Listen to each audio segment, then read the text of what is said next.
Alright, so I just got off work and I'm gonna see what Forrest is up to. It's been cold and rainy here. Sort of. Well, sort of just got off. I've been off for a little bit and I was just kind of relaxing. Guiltily, I was relaxing a little bit after working. So, but Forrest has been working this whole time. So I'm gonna come out here. It's just been a little cold and rainy. So, and guess what we found? There's this bag from church, and I went to move it, and there was lifesavers. yeah. So we were eating some lifesavers.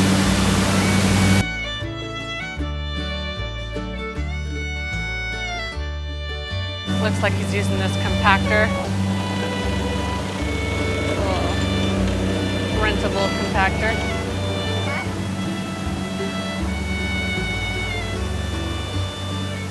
Go around this way.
I'm just coming over here because I wanted to check on the compost since I added that starter to it.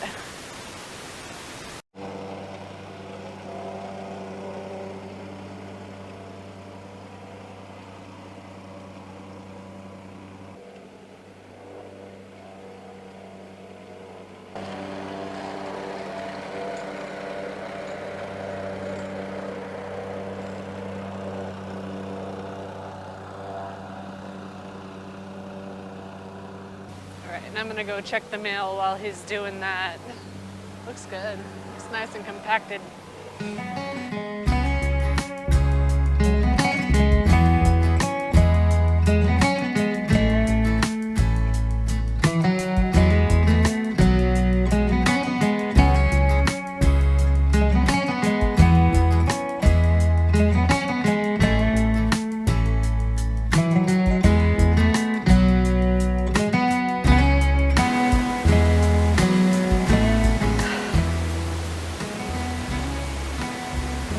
Got my license.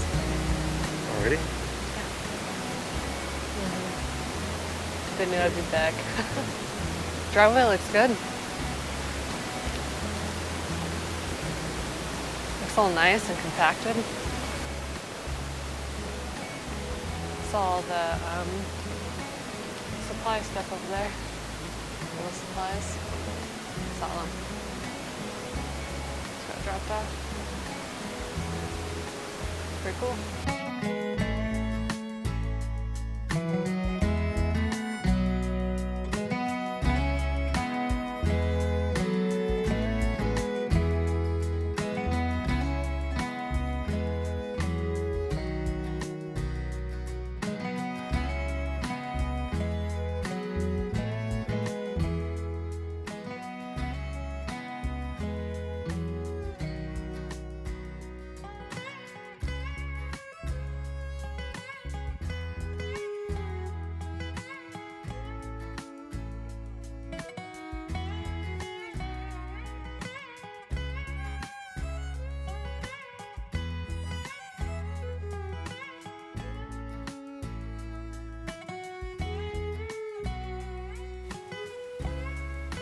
Alright, so I'm just going to go see what the guys are up to and what kind of progress they made today since I was working today.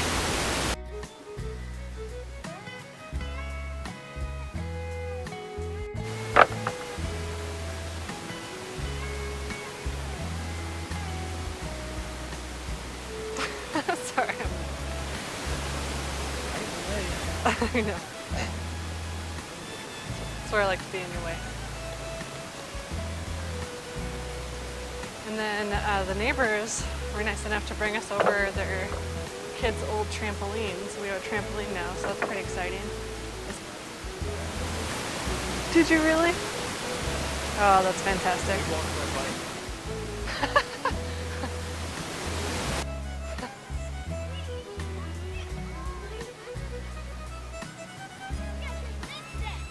Yeah.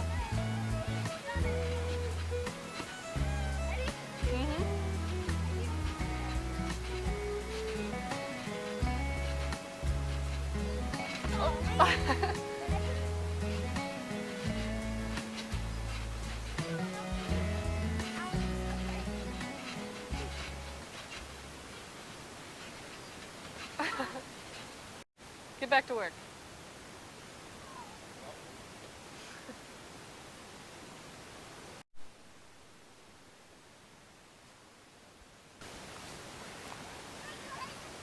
The whole crew's back together. We've created the perfect obstacle course.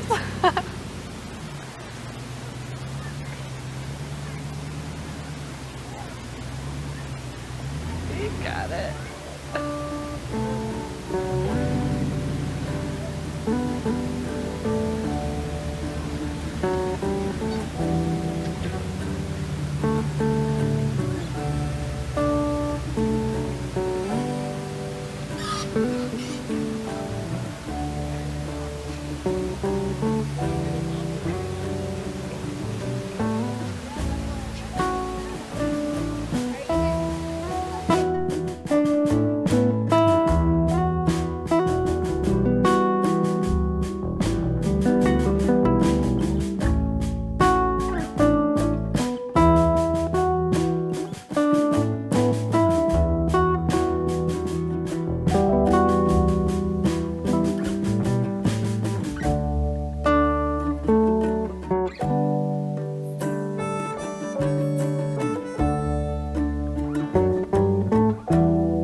Setting the outer perimeter of our footer form, and we're kind of working our way around, squaring everything up, and right at the moment we're just putting the string up, this mason line, square with this corner coming in, and we're going to square this one to it so that we have a guide for staking and nailing our form we have built here.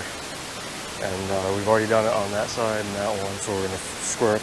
Don't pull on it. We're just going to square this corner, and then we're going to jump to the opposite corner over there, the square going toward where they're standing over there. And in theory, if these three corners are square, that one will end up square when we check it. If it doesn't end up square, we got a problem. And then we'll also just double check our lengths and our widths and make sure everything's good. If it's good, then we'll start staking it all down, nailing it off. and then we'll move to the inside perimeter footer. So that's what we got going on right now.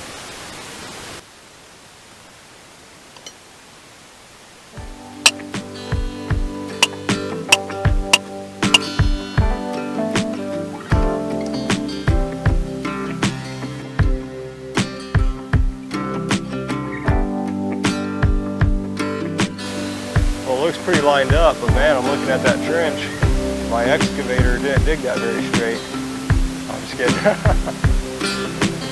I'm just playing. Did you mark your end?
Alright, so we got the rest of the forms built.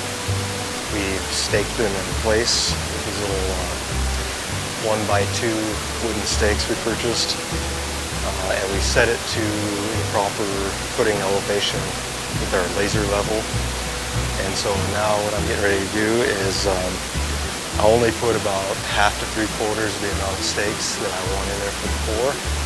So now what I'm doing is I'm going through and I'm going to cut all these long ones with my skill saw so that they're either flush or just below flush on the footer with the skill saw. And I just basically adjusted the depth of the blade so that I can run it across the back side here and not cut it into 2x6. So I'm going to run through, cut all those down, and then I use this top portion here and I cut a little spear tip on each one of these, and then I reuse it to stake in between the ones I've already put in to stay on the stakes. And then hopefully I'll have enough stakes left over for the house.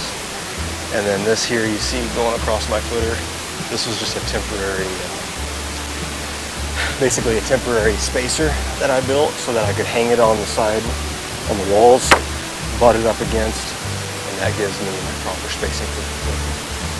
So I actually have 2 different size footers on this. So my bearing walls, I have a 24-inch footer, and then my non-bearing walls, I have a 16-inch footer. And then just to show you guys something else that we did here for layout, making this a little bit easier. Hopefully you guys can see this. When we laid out our footers, basically this is the outside of my footer.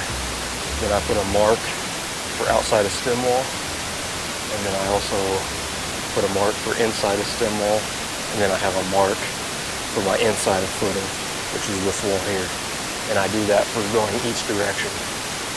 So footer, outside of stem, inside of stem, and then that one is inside of footer. So I have that on all my corners, and that helps for layout. I can put a nail in here. Like I kind of have here, I can put a nail straight across, make sure the footers are straight, square, and then we'll go through, stake it, elevate it, and nail it off.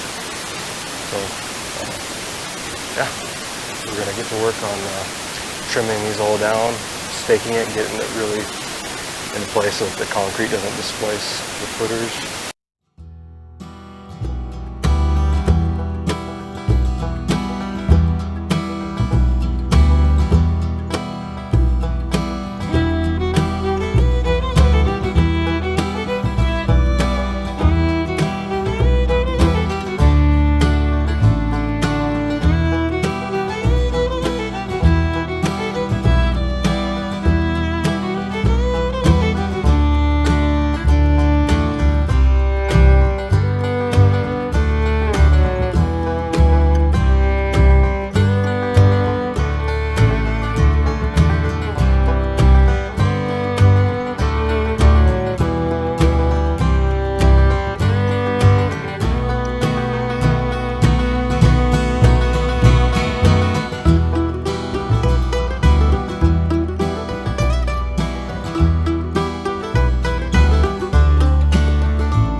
Rebar left over as I thought.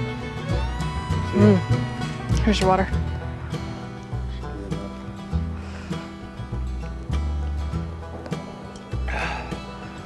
It's gonna take. What's wrong? Oh, I thought you were seeing her in space. They ran into the woods. I think they went out there. Oh, out that way? Finally.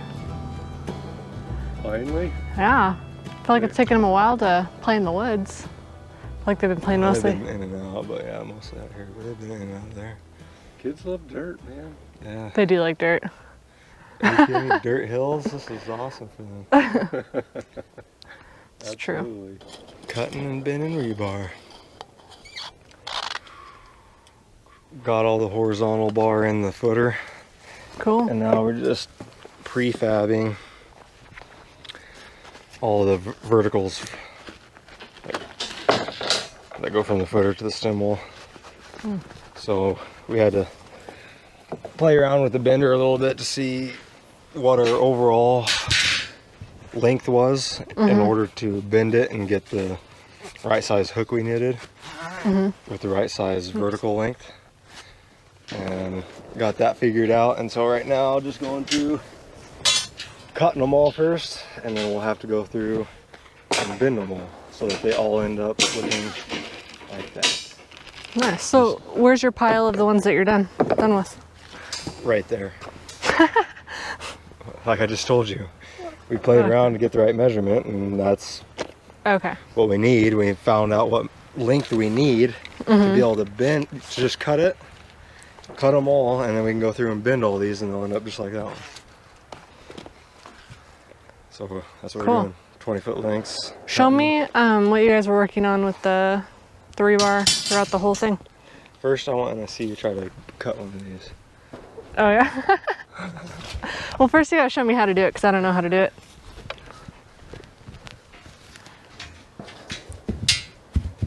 So you just get your mark, lift this up, set it in those jaws, Okay. and then Oh, that's uncomfortable.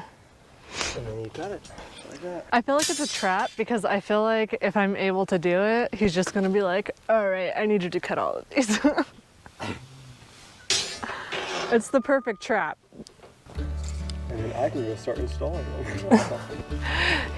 He wants to be like, oh, you can't do it. Show me you can do it. And then when I do it, he'll be like, all right, do the rest. Where's the line at? Oh, okay.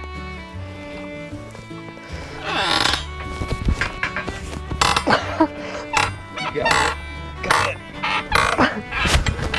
It's gonna fall. Careful when it snaps. It's gonna.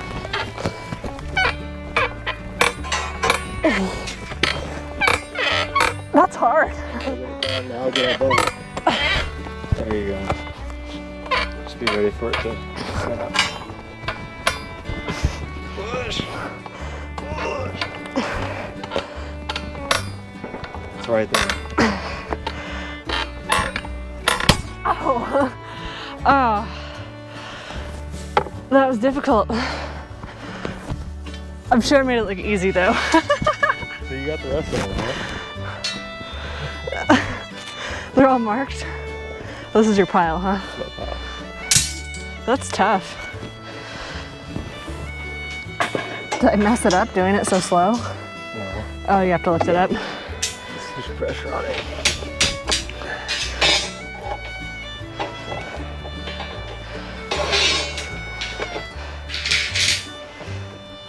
All right, let me do one more. One more. Yeah. Yeah, I can use it.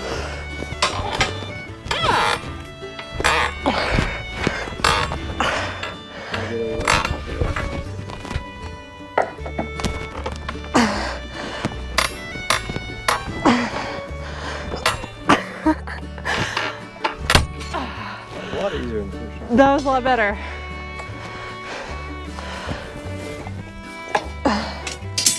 Why is there another right there that's small? Yeah, because that last one measured from the other end. That's the throwaway piece. Oh, that's the, okay. Trick is you really gotta get A good, that first one really just.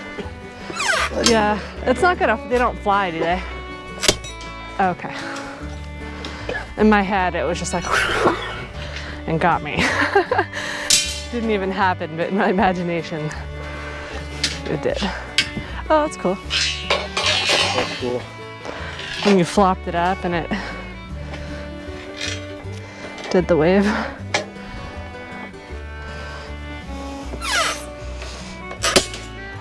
I want to do it again.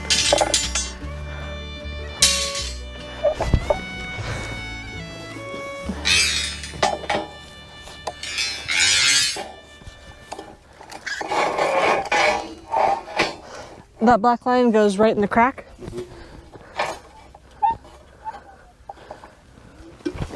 Alright.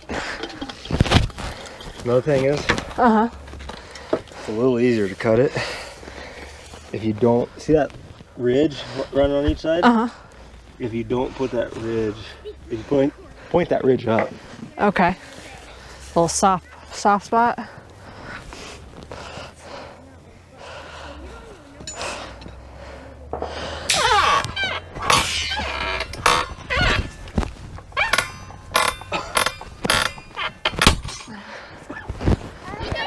I did it. What? What mess do you want me to sign up? Your ice cream mess. Ice cream mess. That's a quiz. Oh, okay. Will you let Sequoia know? Yeah, actually, we're gonna eat them right now. Are you doing laundry today? I was gonna, and now it's really late though. It's really late. If you do laundry, I really want to take these pants off and get a fresh pair and get them all washed. Yeah. I don't want to have these just sitting there dirty. I want them dry. I just don't see a point in putting fresh pairs on when you're working in the dirt like this. I don't see the point in changing my underwear if I'm just gonna dirty them up again. This is my second pair since we started. We need to get out of the Of underwear? I'm just kidding. Well, we need to get to the above ground. underwear only lasts for 3 days. 6 if you turn them inside out. We gotta do what? Sorry. I was gonna say we need to get to the above ground work before I start changing my clothes on a regular basis. Horizontal rebar? I will.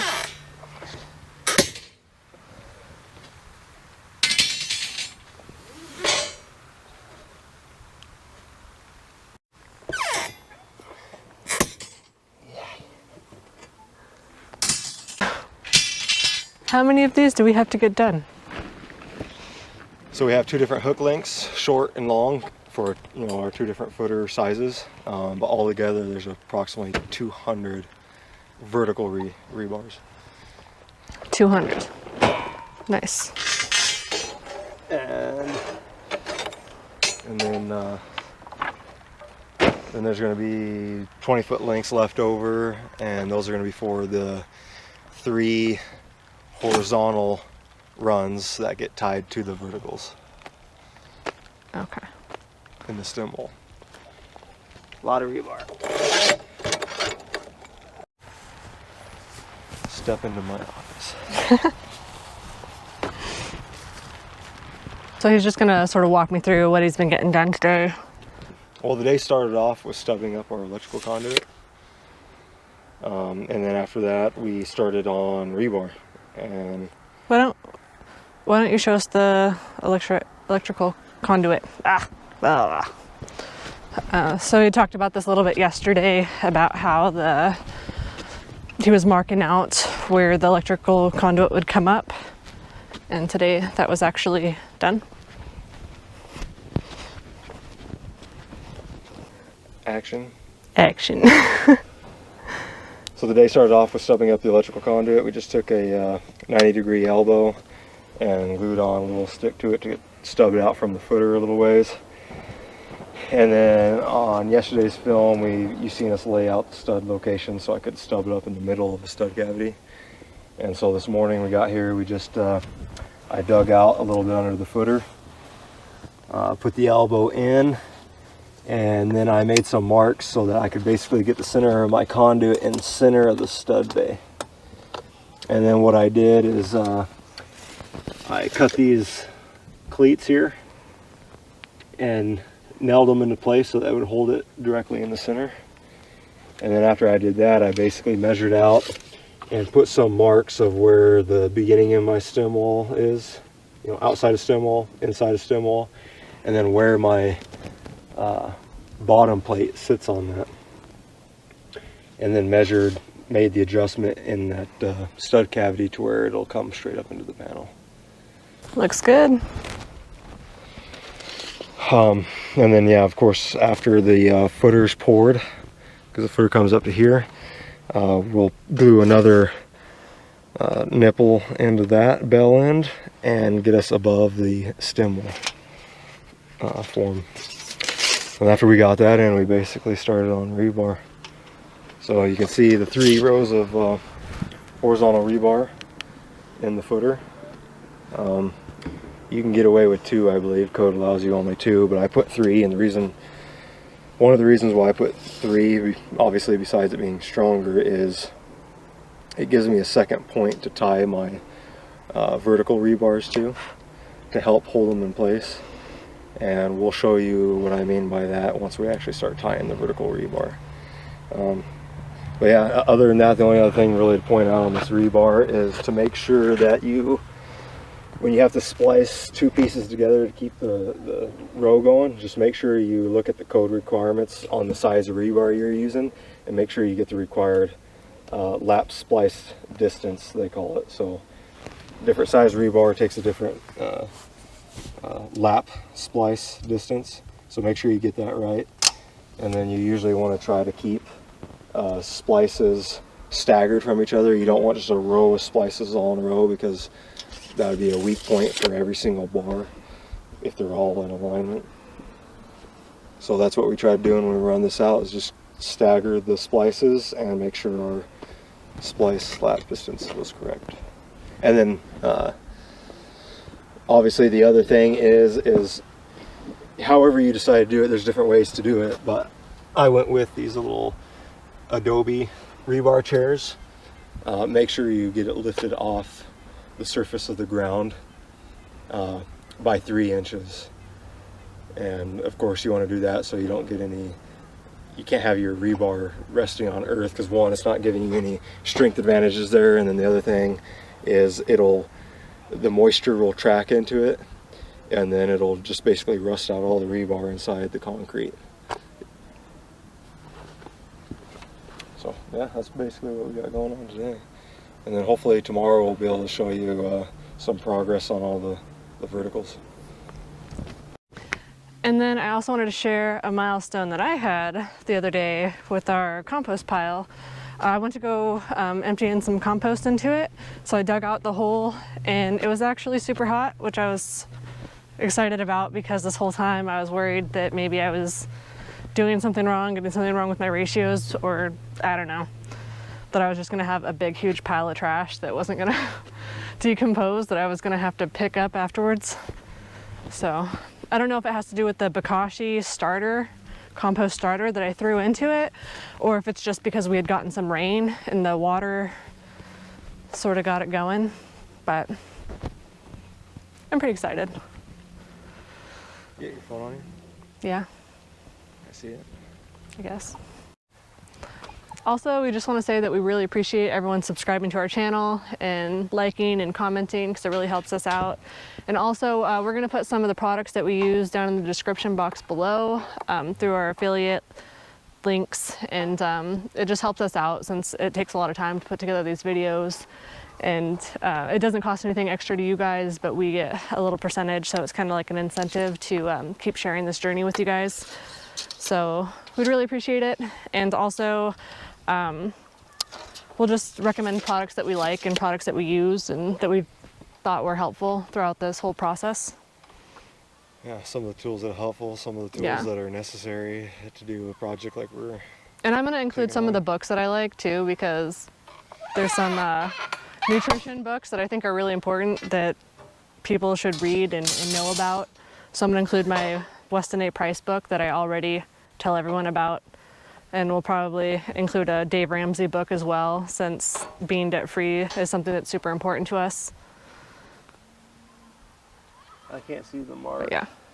There it is. Can't see the mark? I couldn't see the mark. You missed the mark? I'm still a little unsure that's the mark. How did I do with the mark?